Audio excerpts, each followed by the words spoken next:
For a long time, organizations have treated culture or community as if it happens automatically. You put people on the same team, you give them the same mission, maybe throw in a retreat, a Slack channel, a few values up on the wall, you call it a connection. But healthy communities do not emerge from proximity, shared titles, or surface level belonging. They are built with intention, through trust, accountability, clarity, and shared responsibility. So what does it take to build a culture or community where people can fully show up? That's what we'll be talking about today. Welcome back, everyone, to Looping You In, the Nova Collective podcast, where we say the quiet part about work and working out loud and bringing together all of our favorite topics, which is leadership, learning, community, and connection. I'm Jasmine, and I'm here as usual with my co-host, Brynne. Hi, everyone. As I said before, we're the Nova Collective. So just in case you're wondering, like we say every time, Nova is a learning development, leadership, and communication consultancy that helps organizations navigate complexity and build healthier, stronger ways of working together. And on each episode of Looping You In, we bring you behind the curtain at Nova and to the conversations that we're having when the AI transcriber is turned off and the challenges of our clients that they face every day and what we're noticing in organizations. And we just bridge the gap between all of that and talk about it from our vantage point, right? So today we are joined by a special guest, Facie Chiwanza, who is an account strategist at the Nova Collective and so much more, by the way. Just the title does not make the woman. So she will be joining us today for a conversation about community, but not just as a buzzword, but not even as branding language, more about the fact that it's not a vibe and it just doesn't magically appear because people work in the same place. What we're going to talk about today is what it really takes to build a healthy community inside of organizations. And you'll also get to hear how we do that at Nova too. So that's today's episode. Let's get into it. I'm so excited for this. And as Jasmine said, Facie has been writing with Nova for a long time, and she has worked both to help build community within Nova with us, but also, of course, with the, I don't even know, hundreds of clients that she's worked with on behalf of Nova at this point. So Facie, I'm going to start with a question for you. In all of your experience across Nova's clients and in your own personal experience from other jobs that you've had, what is one thing that organizations confuse with community? Okay, great. I'm excited to be here with you guys. Thanks for having me. Say that first. Yay, we're happy to have you. But I will say that I think it is confusing that shared space with having a shared connection. So I guess which is proximity. A lot of people just think that because we're working for the same organization, that's automatically community, when that takes a lot more than that. And so I think one thing that a lot of organizations confuse. And what is that? Has that showed up for you in any of the jobs that you've had? So not with Nova's clients, but like you as Facie, have you worked for places where they have behaved that way? Yeah, I think especially the longer you're with an organization, or they will talk about people who've been at an organization for a long time. And that's where words like family come up a lot. And people are like, we're one big family. We're this so-and-so, we've been here for years, so-and-so. Then, there's a lot of celebration of the tenure of people. And so then as if that's supposed to automatically translate to, hey, well, if this person has been here for 5 years or 10 years or sometimes more, that automatically means that there is a sense of community. So I would say that is what I, especially in previous experience, and I did a lot of agency work back in the day. Tough. Yeah. That came up. It's a rough life. Not known for their culture, maybe, the agencies. But yeah, that came up quite a lot. And the word family was used quite a lot. And again, a lot of it was just connected to shared space and tenure. Those two things. Yeah. Well, we're all in the same building. We're all working for the same company. And maybe we've been here for X amount of time. So we're one big family, AKA community, but not really. Yeah. No. You're only family if you work at Olive Garden. much. I think that's like their tagline. When you're here, you're family. I think that, Facie, that brings up for me, it's like, I feel like there's this sense of like trauma bonding that can happen in workplaces For sure. too, that folks can like mistake for culture or community, because we went through this horrific client or project or experience together. Now all of a sudden we are tight and we can never be separated. Do you have any experiences like that? When it comes to trauma bonding, I probably still have some friendships today from past workplaces that kicked off because of that. I think that when you kind of have that shared experience of what the hell is going on here, and then that's how you end up connecting to people. So I think that does happen a lot, but it starts to get very comfortable and familiar. You feel like, oh, there's someone else going through what I've gone through. And so maybe you then think that, oh, this is, you get a bit too comfortable with that. But yeah, that has happened a lot for me in past experiences where if you're not going through it alone, you kind of take solace in that. And maybe don't address things for a long time and just talk about it behind the scenes when it's a lot of things that do need to be addressed and there has to be accountability. All right. So let's start looping everyone in. Facie, we're going to get you into this conversation, but I know Jasmine has a lot to say about this as well. I have so much to say about this topic. She's like sitting on her hands right now. We've talked a little bit about how folks get things, proximity, trauma bonding confused with community. So let's talk about what community is. Facie, when you hear community in a workplace context, what comes up for you? What do you think of? I think it's just something higher than what you do. Like, okay, we work together, but it's like more of like a shared purpose, something that you're called to do other than like what you have to do. If that makes sense. Of like, I like that. And when I think of community, I think that it shows up in different ways, right? So I always just think that you can be in an if we're talking about in a work context, you can be in community with people at your work in different ways. So I always just think that it's not like there's only one way that can show up. We have so many interests. We have so many different values and things that we feel passionate about.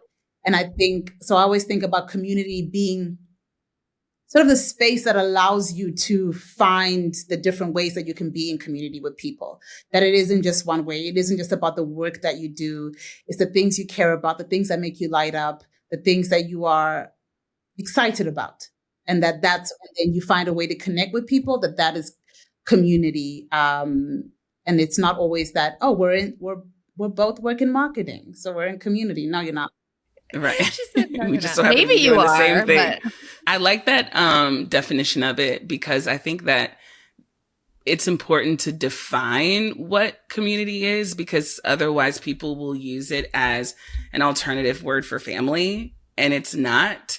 And I think now it's being used in that way a lot, which is why I think I said this on a previous podcast, is that I despised the word community for so long because it felt so kumbaya and like it assumed family, from what my initial understanding was. But like thinking through the definition and thinking about what it actually is, and Facie, I think that your definition fits it so perfectly, is coming together for a shared purpose. And that doesn't mean you have to share the same background or even interests in that way, but just really working together to get a shared purpose out in the universe, whatever that may be, whether it's at work or not. I think that is the true definition of community. And I just wanted to say that because I do think that it is used synonymously with family, which I do not like that. So great definition.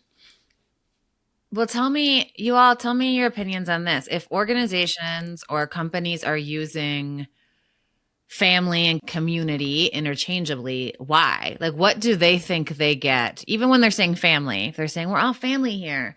It's a big, happy family. how does that benefit the organization, or how do they think it's benefiting them? Like, What do they what's think? behind Yeah. that? Yeah. I think because it is attractive, it sounds nice on paper. And I think that, but the actual conditions for it, if you will, it actually takes real work. But I think they understand on the surface that it is attractive, that it does sound good, because people do desire it. People do desire, whether it's to belong or to be part of something. And so it is a tool or something to say to attract. So, which sometimes in a way makes it worse, that you're very much aware that it's something important, but then maybe not digging deeper to do the work to actually cultivate it or sustain it. Yeah, I think that's great. I also think that companies that use the word family, they feel like that is a rally cry. That you're going to work hard for the family. You're going to come together for the family, never go against the family.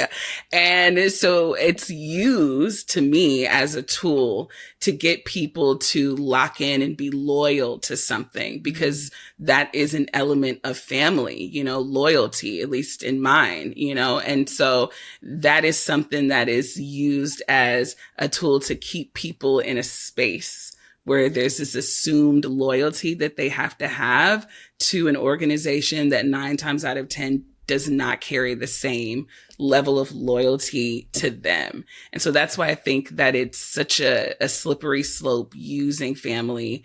It is attractive because it's what we all have. It's what we all come from. So it feels familiar.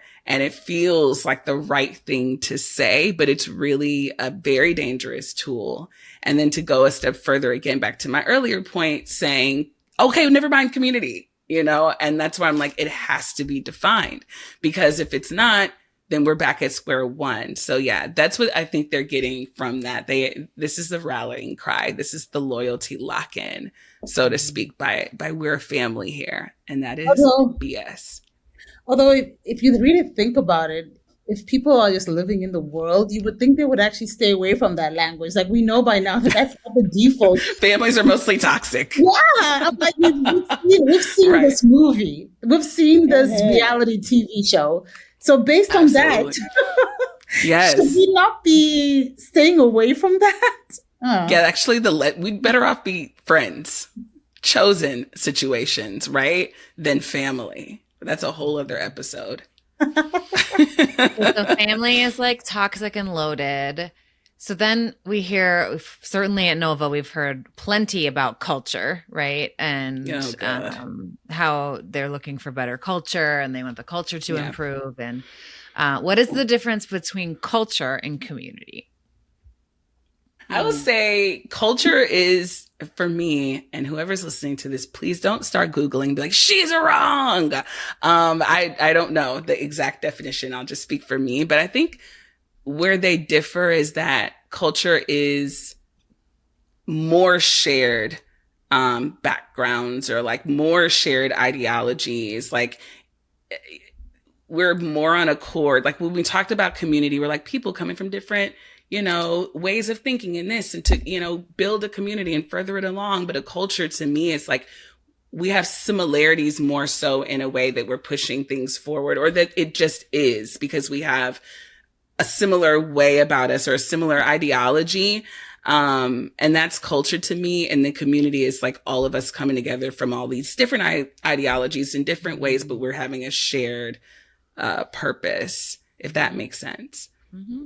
I feel like culture can also can be, and this is not to diminish all the like chief culture officers and people that get paid probably way too much money to worry about culture at their workplace. But I mean, culture is the vibe, right? It's the vibe that's coming from community. It's it can't just exist. I think we see too many organizations trying to manufacture a culture without any rigor around it, and they just want the vibes to be right, and the vibes are off, probably because they've come from a family space and they're not willing to commit to a community infrastructure.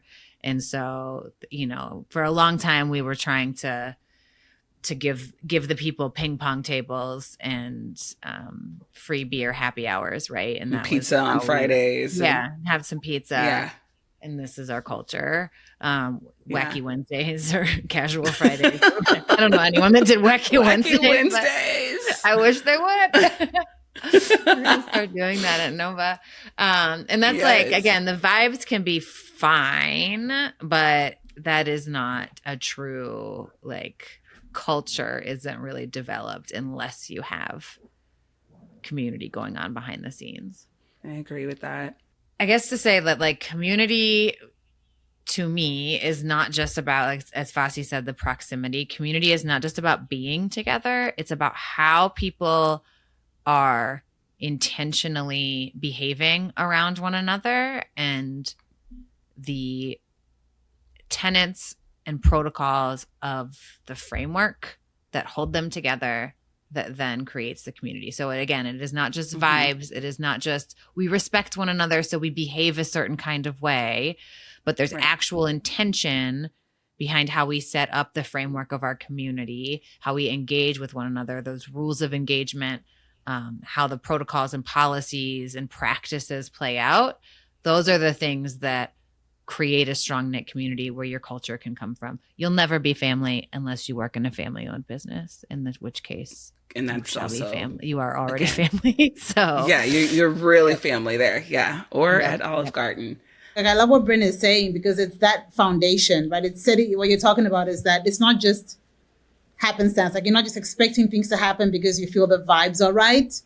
That you've intentionally set that foundation to support the vibes. We love vibes. The vibes are good. I love a good vibe.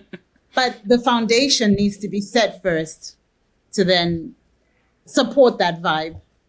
To sustain the vibes it, don't come easy, right? It's not easy to catch the vibe. It has to be curated.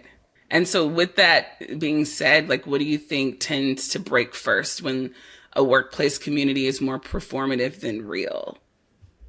Trust. Yeah, I feel like trust is something that a lot of people come into a workspace without, right? Like, I don't know you, so how would I trust you? And then it's actually never built. I think we can all smell the BS when you were hired sort of on this premise of, like, we do things differently and we really pride ourselves on, and you get the sense of the culture they want or the community they're trying to build or the vibes that they hope to have. And then when you get into it, you can really lose trust in the whole organization, because you kind of realize you were sold a bill of goods maybe when it comes to that stuff. So I'm thinking about when you're speaking about other companies that I worked for and they sold me on, we do this way and all of that, and I was like, all right, we'll see about that. And then you get in there and you realize that the immediate managers, there's all these documents and elements on the internal sites that speak to what they told me when I signed on. And then the manager is like, yeah, out with that. We're going to throw that out the window. And this is how it's really done. And the way that you're being treated goes against everything that's in written form. And I think that when, community is what's written on a piece of paper or what's landed on a website and not full practice, not only is trust broken, but I think it's just really, any hope for that this will change is, like, oh no, this is all right. I'm just going to come here, put my head down and work. And that is the last thing you want people to feel when they're at a workplace, so to speak. You want them to care about what they're doing because it shows up in how they carry out their job. Community is so important. And I'm so grateful that I've come around to understand that more now as it relates to the workplace and in general too, because I just hated that word so much before. I'm on board. I am on board. Well, this is saying that because when you're talking about trust, the thing that I always think about is that, like, people, they come into an organization being sold something or told, okay, here's how we operate. But every day or as time goes along, they're picking up on signals that tell them that this is not actually, that's what was presented is not actually the real deal. And so then that's when people Yeah. start being performative, right? And they think, okay, well, here's what I need to do to show up this way. So because the trust was, oh, I can't really be like that. I tried it once or twice and I was shut down or something, I really needed, you told me that it's you care about my real family, but I have to go take care of a family member or something and you shut me down and now I'm, so those kind of signals. But just also side note, it's just so wild to me that a lot of people are actively taking part in that, as in like Jasmine, to your point of like, oh yeah, we're not actually going to do that. Yeah, we know, like we're aware, like people are aware. I'm talking about from like a manager point of view. They're aware of what they're saying on their websites to the world, but that they're actively not supporting that in real life, like actually not supporting it and practicing it. And it's so wild to me that happens so much where they're like, well, it is what it is, when it can be so much better. It just can. Yeah. Well, I mean, it's if you trace it all the way back to the roots, many of these organizations are straight up lying, right? Or they're stopping just short of lying because they're saying we want this, and maybe they earnestly do. They want trust and they want diversity and they want psychological safety and they want accountability, all of these things that we know make up a healthy community. But the quiet part that no one's saying out loud is they don't want any of that if it sacrifices their status quo or their shareholder value or their profit margins, even if it's perceived to have an impact on those things. So ultimately, like the unspoken piece of it is, as long as this doesn't impact money in any meaningful way, then it's great. It's all like value add. What humans are really good at doing is adapting to behaviors that actually reward them. And so that's how you have people in the hiring team, talking out one side of their mouth and everyone else behaving a different way because they all came in the same way you did, thinking, great, this is great. This is a place where you can take risks and you're free to fail because we don't judge each other. And then you find out real quick that that's not true. And you're going to go into adaptability mode because most humans are very adaptable, and you're going to buy into that too because we want to succeed. And so it's interesting because I don't know that any single person really even knows that's what they're doing, but that's how we're wired. And the organization actually holds the bag for that, which they'll never admit because they're like, no, we said it. We have a policy. We have a mission statement. It's on the website. Yeah. I mean, what do you mean? It's Wacky Wednesday.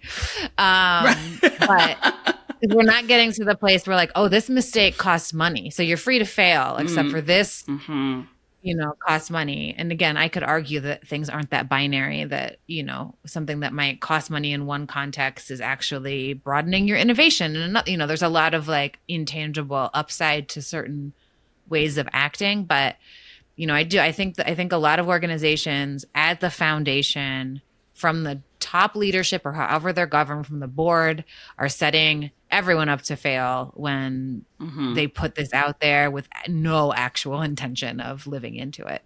I'm thinking about when you're talking about how does this go into like ROI or, any of those things that people are thinking about, as they should be. It's not like, a big kumbaya sesh. It is work. We get that completely. But like you said, Brynne, are you thinking about the innovation that comes from creating a space where people feel comfortable to fail or they feel comfortable to go to each other? And, all of those are elements of community amongst many others. So let's talk a little bit about workplace myths that make community harder to build and not easier. And so I know we talked a little bit about how people think community means everyone get along and all of that, but what are some, which we don't agree with, but, what are some workplace myths that people think that it makes community easier, but it actually makes it harder to build? I do feel like that trust one that Facie brought up is huge, that, just because we all do get along doesn't mean that there's trust there. Just because I'll go to lunch with you or we work on, being nice to someone or cordial or being able to work with them on a project, to me, does not mean that there's implicit trust in our relationship. So I think that's a big one, that folks see harmony amongst the team and they think that means they have like a trusting and like psychologically safe space for people. Yeah. Perceived trust. Mm-hmm. Yeah. Yeah. I think if it's, as well, if there's certain things that seem to be in place that can be a bit check the box, right? Like, well, we meet every Friday, or we have this event, or we have this group that meets. Like, you can put some things in place that really literally feel like check the box, and then people can then mistake that for actually being intentional spaces that help people feel connected, right? Beyond just in the same experience. So yeah, I think those are some of the things. Those are myths. Like, oh, you should give people, like you said before, pizza every Friday or something. Like that's going to make people feel connected. So I think that that would be one. Yep. Here's one that I think is interesting. If no one is complaining, then the community is healthy. Oh my God. I hear that all the time. I mean, you've all heard it all the time. People saying like, but nobody said anything. And like, are you asking? First of all. Also, too, they're probably terrified. What kind of culture do you have? You know, Literally. They're probably scared. Yep. Yeah. Yep. Another one is accountability ruins connection. Oh yeah. No notes, please. No feedback, because no feedback. And we're not friends anymore, right? Yeah. Nothing's wrong if you're not saying anything. Yeah, exactly. Or if you're just saying it behind someone's back. That's true. Which is, yeah. And then this one is another one. Belonging is mostly about culture and vibe, which I think we've dispelled throughout this so far as well. Like, yeah, that's definitely not the case. I mean, all of it is so surface, right? It's so surface. Yeah. I think it's surface. I don't know how you guys feel about this, because when Jasmine was talking, the first thing I thought about was confusing or putting too much weight on representation without putting the mechanisms in place to support that, right? So it's very much, you can just placing people, for example, and thinking that like, well, we've got a growing population of this type of people. So I'll use myself as an example. Well, we've got Black women. Let's put a Black woman in leadership or in this department, and like, y'all should be good, as opposed to actually setting people up for success and making sure they have the resources to support, and just thinking that alone will solve everything, because somebody being forced into like the face of something. And I think that, and then just assuming as well that it would be like assuming that Jasmine and I would automatically be in community on a lot of things because we're both Black women, for example. Absolutely. Yes. That's such a good point. Not thinking about the nuances of our different backgrounds, lived experiences, interests, so many things that go beyond how we look. I'm sure there's a lot of things. Well, I know Jasmine, so I know there's a lot of things we connect with, but it's not. Yeah. Correct. Yeah. No, I think that is such a good point. That's so good. It's so good because it's making me think about, of course, we don't name any names on this podcast, but it's making me think about working with particular clients that have the representation, but the people from these backgrounds showed up and felt so lost because they were the first in their family to work at these levels. And so they didn't know the jargon. They had the degrees. They had all of the credentials to get them to this place, but they're at this huge organization and they had no idea how to negotiate a raise. And, you know, their white counterparts are excelling. And this organization wasn't sure, like, why are these groups of people not? You know, they're here. The representation is here.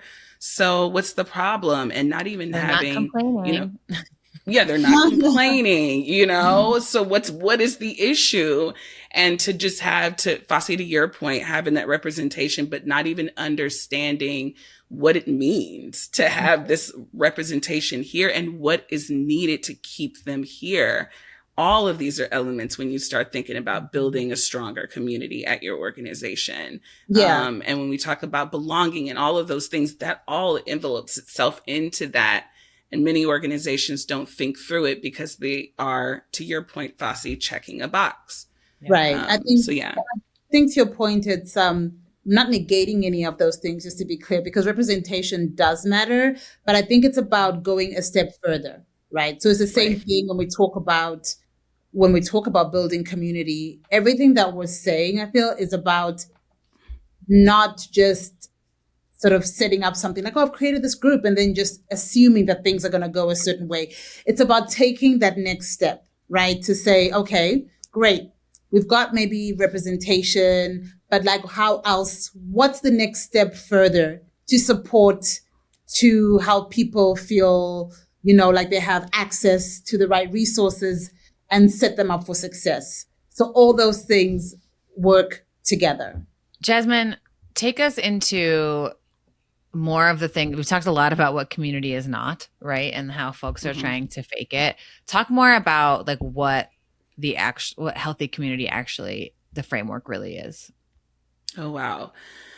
Whew, let's see. I will say from working in this space, healthy community is first and foremost where people do have that psychological safety. And I know that is a buzzword, but it is important because a healthy community is an environment where people feel comfortable speaking up and saying the truth, even if it's uncomfortable, because that also breeds innovation. I'm thinking about myself and having some of the biggest, best, brightest moments of my career is when I was allowed to speak up against the status quo and was rewarded for it, and not just rewarded, but saw the results that helped the client, helped the organization. But had I not been in a space where people allowed me to speak my mind and gave me that safety, we would have missed the mark on several things, or not been able to, I wouldn't have been emboldened to feel courageous in these spaces. That is such a tenet of community when I think about building blocks for it. Another element is also creating that space, as we spoke about before, representation, where there is belonging and understanding who do you have on your roster, who's in the building, right? Like not just a roll call. Who are these people? Okay, I have a group of Black women. This isn't a monolithic experience that they're having in their bodies. And of course, we can't go by case basis and try to please everybody. But how can we bridge any gaps and not assume that there aren't any just because they're all, Black people or Asian people or whatever the case may be? That's very important as well. And then I think also making people accountable to model this behavior. Let it not just sit on the website or in your policies, but really making sure that people feel accountable for putting these things into practice, because that is the only way that any of this will matter. It doesn't matter if you hire Nova and we create the playbooks, the roadmaps, we come in, we train your teams, and then we leave and everyone's like, all right, well, that was cool. Back to the toxicity we go. It doesn't matter. It has to be put in practice, and there has to be a level of shared accountability from the top down in an organization to make sure that the community is not only built, but sustained. Mm-hmm. I feel like it's even in that accountability piece. I think a lot of folks hear that and they're like, great, I have to make sure that my direct report does these things and I'll work it into their performance review. And that's fine. It really is the managers and leaders though, because they are the ones that need to be held accountable by either the policies or the very top leadership to keep the reins on the community framework. It has to be actively nurtured and folks have to be actively encouraged, not just a set it and forget it but I told my line manager to deal with that. No, it has to really live like at the very tippy top, because it's going to feel so foreign to people that they're going to slide back into status quo all the time. And there has to be someone there kind of shaking him out of it. And that's what I think we don't see very often is accountability at that manager or leader level. It's usually like all accountability rolls downhill, and that just kind of contributes to the toxicity, honestly, in a bad system. Right. I agree. I will say, when thinking about all of this, if you're listening and you are a manager or, a leader in your organization and you all have all the pretty language on your site, or even if you have it in your, many people do not have it in their policies, and ask us how we know that. But if it is, if it is in your policies and it lives on your website, I think it's really important to think about how it lives in you. And if you work in an organization and you started working there and you believed in the elements of community that they have in place, then really make it your responsibility to model that. Hopefully this inspires you to really think about how you're showing up day to day and contributing to the community that your organization is. And if there isn't any policy practices or any talk of it on the websites of any kind, then hopefully it inspires you to speak up to get that going, because this is what retains the employees and create an experience that people don't forget. People always remember how you make them feel, and people feel inspired to work harder for organizations that are modeling elements of community and make them feel like they belong. So hopefully through us speaking about this, it inspires you to do so, or at least share this with your leader so that they can feel inspired to do so. Before we close, just know that we can be found everywhere. And we're always talking about healthy communities all the time. It's just literally what we do at Nova. So follow us on Instagram, all the things at Find Nova, share, rate, and subscribe wherever you get your podcasts. And if this episode challenged the way you think about community at work, as we said before, share it with someone you like and respect. And also share it with someone you hate, make them sit through this and listen to us, laugh, chit chat, and all of the things. But before we go, big thank you to Facie. This was so much fun. Did you have fun? Yeah, I did. Thanks for having me, guys. But thank you everyone for listening. We'll see you next time, and we'll talk to you next time. Thank you, guys. Bye.